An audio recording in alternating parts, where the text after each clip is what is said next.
Hi, welcome to Network with Louis. In today's video, we'll be looking at VLAN in depth. In the previous video, we discussed VLAN and we did basic VLAN configurations. We configured departments to communicate to themselves on various VLANs, and we see how that worked out. We also saw that the VLAN ID is the bone of contention when VLAN is consigned, not necessarily the name. So the VLANs might have different name, but provided they have the same VLAN ID, devices inside VLANs will definitely work and ping themselves. So today we'll be doing a bit advanced, in-depth into VLAN. We'll be configuring router on a stick, and as you can see my topology here, I have the VLAN 55, which is representing the data VLAN, VLAN 66 wireless, and VLAN 77 for the voice, and they are all connected to an access layer switch, which is then connected to a multi-layer switch. This is doubling as both the distribution and the core. So it is a collapsed core architecture, then connected to my router and to the internet, right? So we'll see how all of this plays out. So first off, we need to configure the end devices. We need to configure host name and VLANs and assign switch ports to VLAN. So beginning with this first VLAN, which is VLAN 55. So I'm going to configure host name. I want it to be called switch 0. So interface range fast internet 0/123 switch port access VLAN 55. So you will notice that VLAN 55 hasn't been created, which is the reason behind this notification. So I'm going to create VLAN 55, VLAN 55. I'm going to name it data. All right. So to verify what I just did, it will show VLAN ref. And you'll see that VLAN 55 was just created. And you also see that the interfaces were assigned to that VLAN. And you also notice that the amber lights on that link came up, right? So if you give it time, it will turn to green to show that it's working now. That's turned green. Also, I'll repeat the same steps for this other switch here. I'm going to do port name and go switch 1, interface range /3. So you see, I'm not using the range command because this is an access point. I want this to do wireless connection. So I'm going to do switch port access VLAN 66. Then you also see that VLAN 66 hasn't been created. So let me go ahead and create it. VLAN 66 name wireless. I'm going to exit. Then on this other switch, likewise, I will say interface range plus Ethernet 0/123 switch port access VLAN 77. Okay, so VLAN 77 name voice. All right, so I'm going to exit. So that's the first step. The next step would be to configure proper trunking. So if you've been following my YouTube videos, you understand that we've established that a link connecting a switch to an end device should always be configured as access point, particularly when that link is going to be passing one VLAN traffic. We also established that a switch port that will be connecting between two switches, or that will be passing more than one VLAN, which is multiple VLAN in this case, should be configured as the trunk port. So that is the rule. Now, I've got two ways of doing this. I could either configure trunking here on the switch, configure trunking independently on each of these three switches, or I could just, use one store to kill two birds. I could rather just come into this central switch here and do what we call dynamic trunking. I think in one of my early videos, you get to see how dynamic trunking works. So I'm just going to do dynamic trunking on the switch, and you will see that these other switches will be forced to participate in trunking. Now, first, I need to identify the interface of this. This is F0/6/5 and gigabit 0/2. So interface range /5 to 6 0/2. So I'm going to do switch port mode to dynamic desirable. And you see, the moment I hit that command, all interfaces specified started negotiating trunking immediately. So that's one short way of doing it instead of doing it independently on each of the switches. All right. So having done that, note this amber light is going to turn green to show that it is working fine. So the next step I need to do is to replicate my VLANs across and configure in router on a stick. Now to do so, because on the switch I have just one VLAN. If you noticed, this is it, just one VLAN on the switch. Likewise, on this switch I also have one VLAN. If I do show VLAN, we'll show VLAN brief.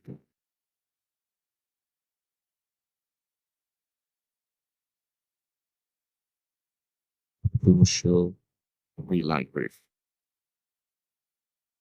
And you see, I also have one VLAN. And likewise here, we'll show VLAN brief. I'll have just one VLAN here. All right. So I need to replicate the VLAN such that it can have the traffic down to the router. So I'm going to come here. I'm going to replicate those VLANs. So I'm going to do VLAN 55. Now it is my choice. It's optional for me to name it because, like I said, and as we established in the previous video, that the VLAN name does not really matter. What matters is the VLAN ID. So far I have it as VLAN 55. 55 being the ID, it will definitely work. I don't necessarily need to name it data.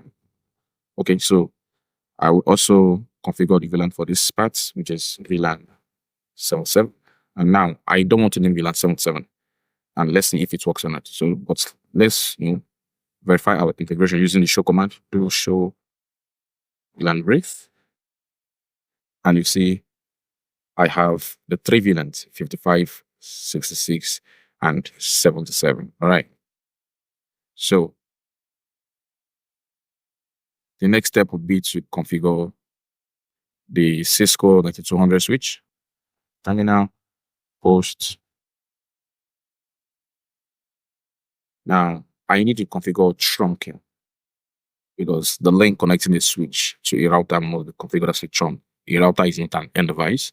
A router is a network device. So I'm going to first identify the interface of this.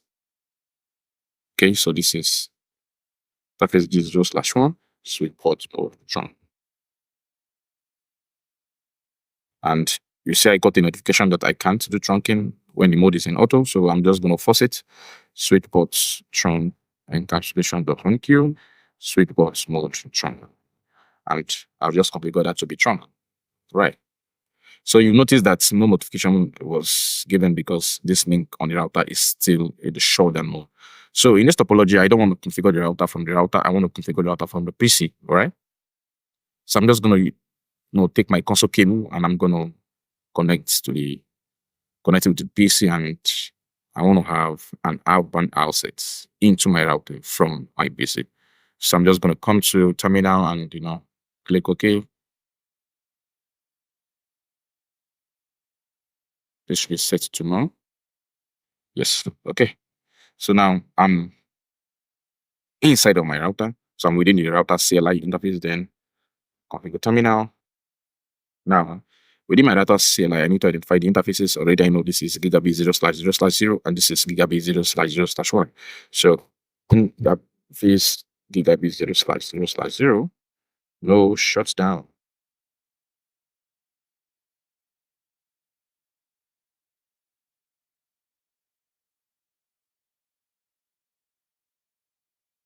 Yeah.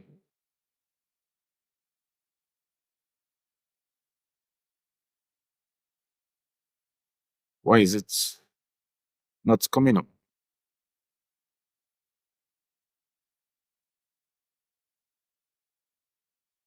Okay, this is strange. Then I'm going to configure router on the stick for each of those different VLANs, because the reason why you want to configure router on the stick is because the interface of the router is limited. So this router, for instance, has about just the interfaces gigabit 0/0/0, gigabit 0/0/0/1, gigabit 0/0/2, right? And you have about 3 different VLANs. So you imagining I'm having all of these VLANs connecting to an interface, a physical interface of the router. You exhaust all interfaces of the router and there would not be any left to connect to the internet, right? So the reason why you configure route on a stick is such that your multi-VLANs can all go into just one physical interface of the router and pass traffic. Now, I need to create sub-interface on this physical interface of this router using the command interface database 0/0/0, but then the VLAN ID, which is 55 in this case. And I'm going to do encapsulation.1q, then the VLAN ID again, which is 55. Then I'm going to assign an IP address. IP address 172.1.55.0.1, which is for this, right? Then I'm going to specify the subnetmask 255.255.0.0 because the /60. Now, I don't need to do no short because this interface is up. All right. I wonder why this is still showing down. What's happening there?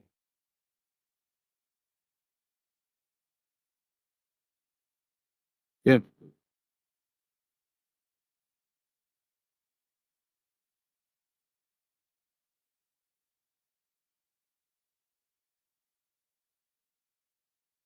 Excuse me. Okay. So, since sometimes packages are tend to misbehave, and now see it's up, I tend to misbehave sometimes. Now, the next thing I need to do is to also configure route on a stick for this particular VLAN also, just like I did earlier on. So I'm going to do interface database 0/0/0 dot the VLAN ID, which is 66 in this case.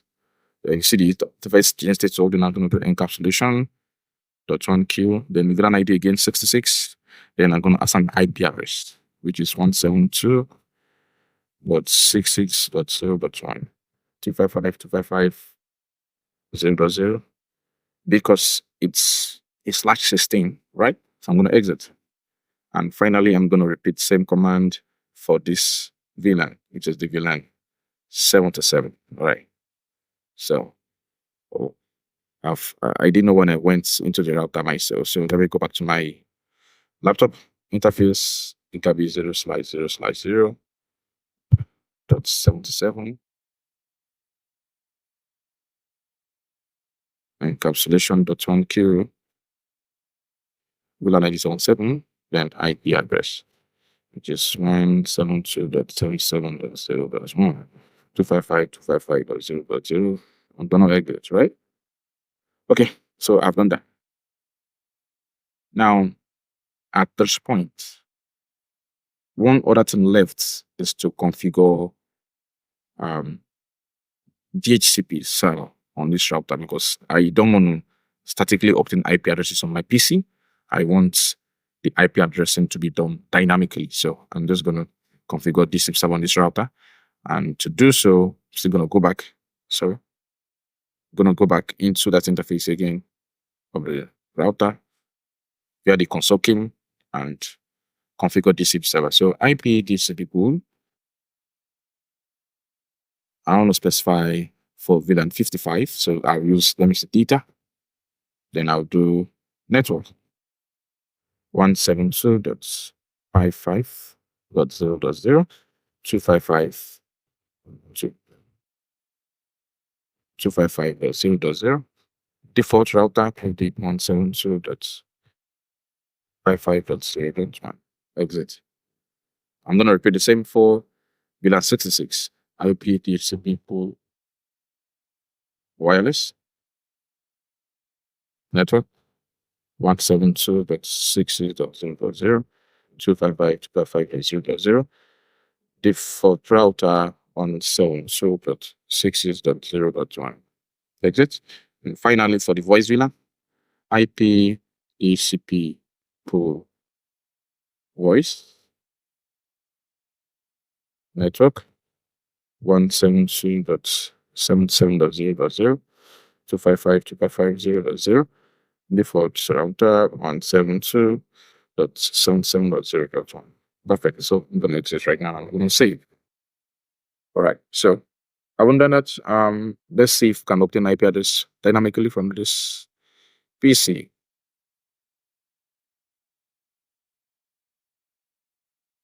See, the first it failed. I got an IP from the upper IP range, and I'm gonna Try again. See? So first off, no. Okay, I think I have not created the multiple VLANs here. So let me verify. This is a troubleshooting process now. Let's see what the issue might be. Let's troubleshoot this switch. Do show VLAN brief. If all VLANs are not replicated here, exactly.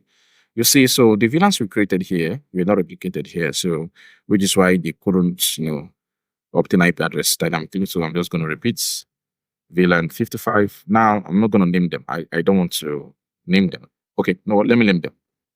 Name beta, VLAN 66, name wireless, VLAN 77, and voice. Okay, next it. I'm going to save it. All right. Okay, so if I try to obtain IP address again, it should obtain IP address.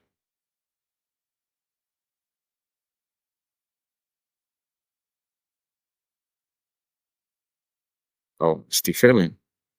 Okay, so what could be the issue?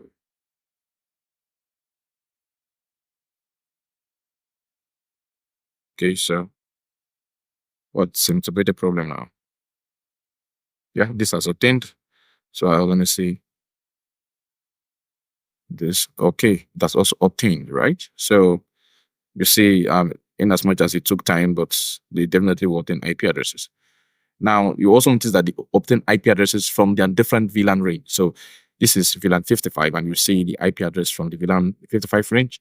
Now let's okay. So for the wireless connection, let's quickly connect the PC. So first I'm going to turn it off. Then I'm going to remove the NIC card and replace it with the wireless card. I'm going to turn it back on. I'm going to do the same.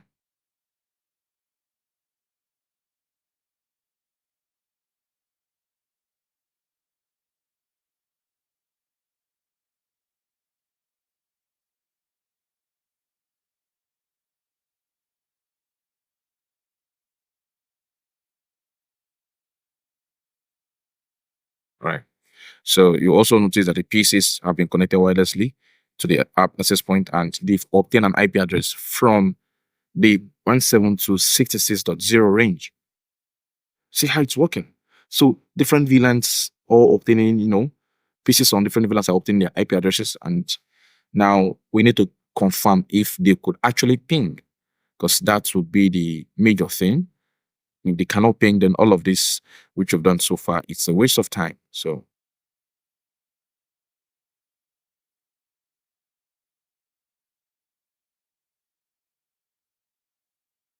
okay, so this also obtain IP, and this likewise obtain IP. So let me try to ping this server from PC2. So first is I know the server's IP is 172.70.3. So first, let me see my PC's IP, and this is my PC's IP. So then ping 172.70.3.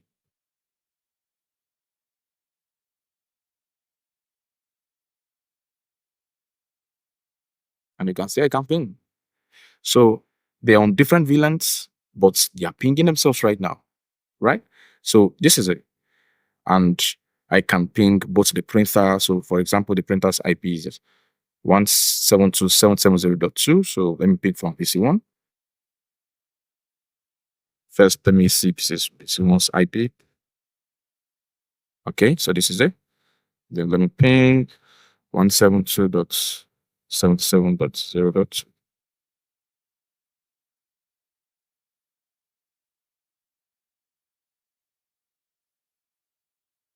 All right, I can ping successfully.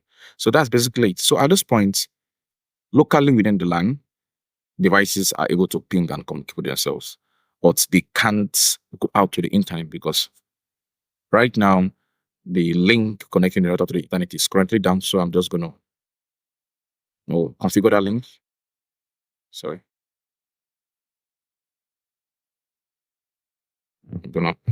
I'll go to the interface. Interface 0/0/1. Then I'm gonna do no shot first. to bring the interface up, and I'm going to configure an IP address, which is, let's say, 172.100.100.1 255.255.0.0. All right. So I'm going to get. All right. So at this point, they can ping, and they can also go out on the internet right now. So thank you guys for watching, and if you have questions, please do not hesitate to drop your questions in my comment section, and I'll be so glad to help. Thank you, and stay tuned for more videos.